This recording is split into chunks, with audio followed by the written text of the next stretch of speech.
Most people with MCAS spend years collecting diagnoses that almost fit what they're going through. IBS that doesn't resolve, or anxiety that appeared without some clear trigger, or maybe even chronic fatigue syndrome that gets written off as, oh, you're just sensitive. Each one is evaluated in isolation, treated in isolation, and handed to the next specialist when it doesn't resolve. If that sounds familiar, this is for you. What wasn't being read was the pattern underneath it all. The multi-system reactivity with a threshold that keeps shifting. And since COVID, significantly more people have landed in my office in this gray zone than the standard model has a framework to explain. I'm Dr. Kenny, an IFM certified functional medicine practitioner, and this is what the pattern actually looks like before anyone actually names it. Here's what I see in practice consistently. Someone comes in with a stack of records, gastroenterologist, allergist, possibly a neurologist. Each one found something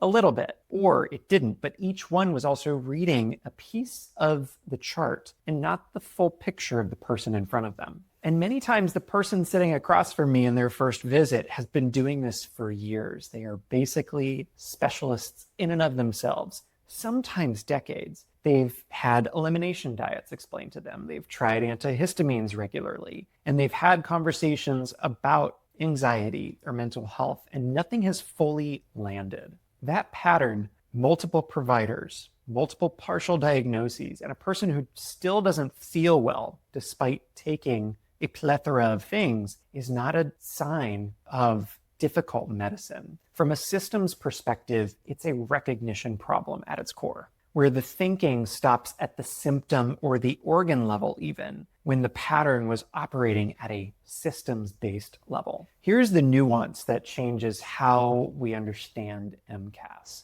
MCAS is not just a diagnosis that you collect at the end of a workup. It's a pattern you recognize during a good workup. And many times the reason that it goes unrecognized for so long is not that the symptoms themselves are rare. It's that they show up in the wrong order for the standard model to connect them. Research following over 400 patients with confirmed MCAS found something that should give everyone pause. The median time when symptoms began and when a diagnosis was reached was 30 years. And in the meantime, routine labs kept coming back relatively normal, not because nothing was wrong, but because the standard tools weren't looking for the right signals and the right clues. 30 years, that is not a rare outlier. And that is what happens when multi-system reactivity gets read one system or one symptom at a time. So what does this pattern look like from the inside? What's going on?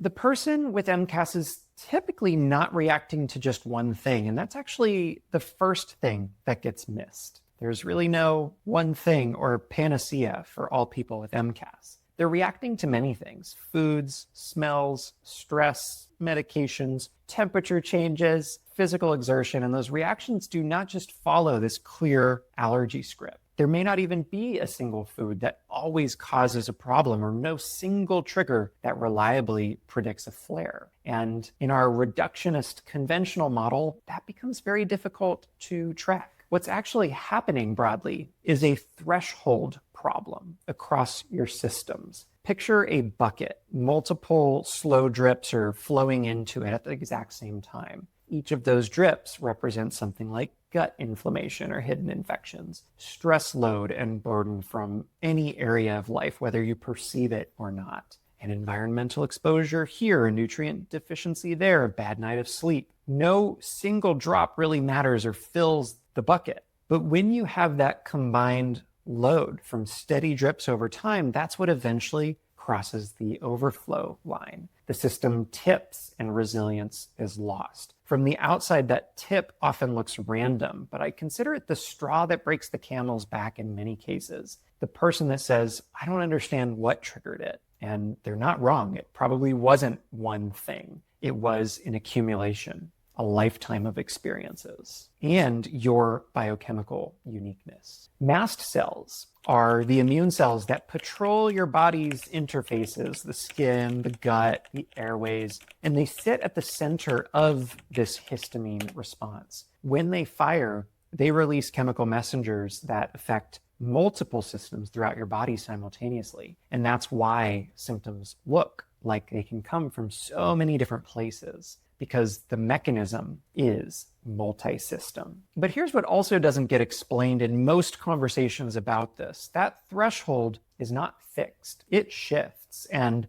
something happened in the last few years that has moved a significant number of people's thresholds in the wrong or non-protective direction. If you were healthy before contracting COVID-19 and you haven't been the same since, I want to be precise about what may be happening in your system here, because this is not meant to be a conspiracy theory, but rather a deep systems-based explanation.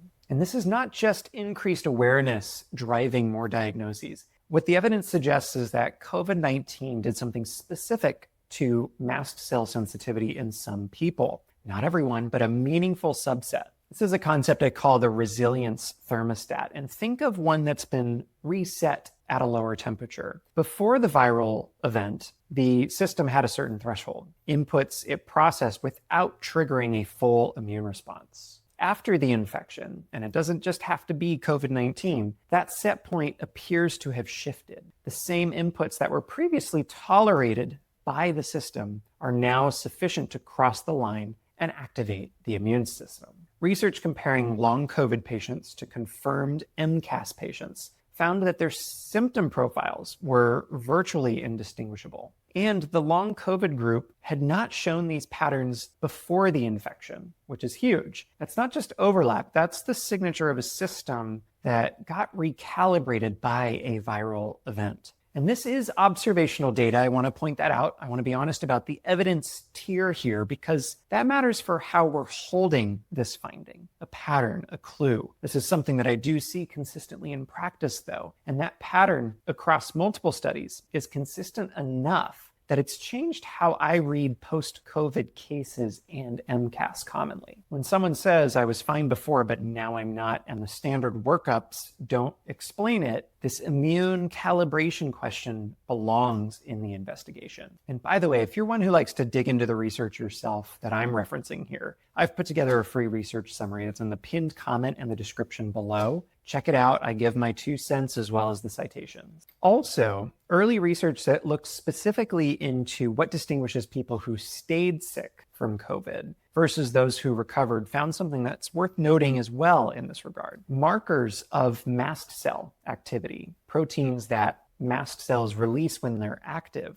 were significantly elevated in the long COVID groups. They were not elevated in the people as frequently who recovered without persistent symptoms. That's huge, and it really touches on this concept of, are diseases individual and specific entities, or are they separate manifestations of similar underlying functional changes? Again, this is a small study and it's preliminary data, but it adds to the mechanistic layer of understanding that helps to explain why the pattern looks the way that it does. The people that are struggling show a different immune pattern than the people who recovered without complication. And that difference is legible, it's trackable, and it's just not being read in standard of care. Here's where the standard workup runs into its limit many times with MCAS patients. When someone comes in with years of symptoms, gut issues, fatigue, mental health concerns, anxiety, depression, sensitivities to foods, and the labs come back normal, a standard allergy panel even comes back normal, or basic metabolic panel, normal.